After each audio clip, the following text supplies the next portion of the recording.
Hello, kumusta po kayong lahat? Gusto ba ninyong magkaroon ng mas maraming oras para sa inyong pamilya o mahal sa buhay?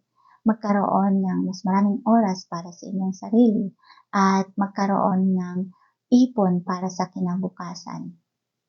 Pero ano nga ba ang dapat nang unahin? Ang magtrabaho ng magtrabaho muna para makapag-ipon at matulungan ang mga mahal sa buhay o saka na yung oras para sa pamilya, saka na mag-build ng memories para sa pamilya o mahal sa buhay, o saka na yung oras para sa iyong sarili.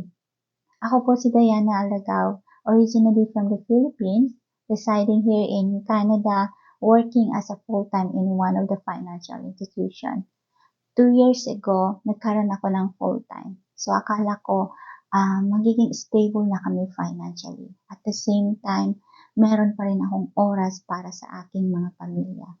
Pero dahil po sa cost of living and inflation na nangyayari ngayon, kinailangan ko rin magkaroon ng ekstrang pagkakakitaan. Pero at the same time, ayaw kong mabawasan yung oras ko para sa aking pamilya.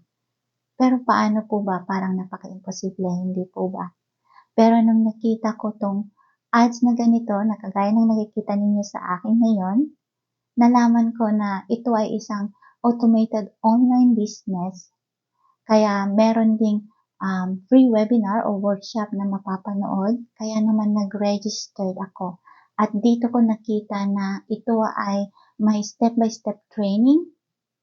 Kaya naman kahit na hindi ka magaling sa computer gaya ko or hindi ka tech savvy, hindi ito mahirap gawin para i-build itong business na ito. Because at the same time, meron ka ring mentor and coach na tutulong sa'yo.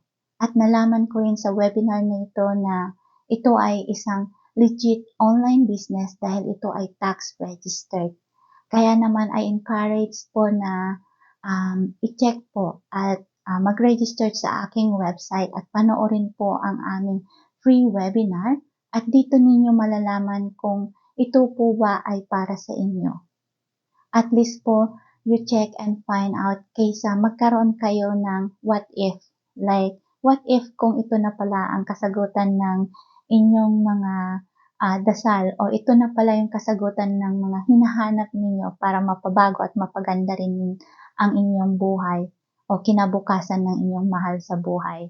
At dito sa webinar nito, makikita din ninyo ang mga ordinaryong tao na sumubok na or nagkaroon na ng ganitong online business na ito din at kung paano napabago, napaganda ang kanilang buhay, napaganda financially, nagkaroon ng mas maraming oras para sa pamilya, sa kanilang sarili, nakapag-ipon at nakapundar din.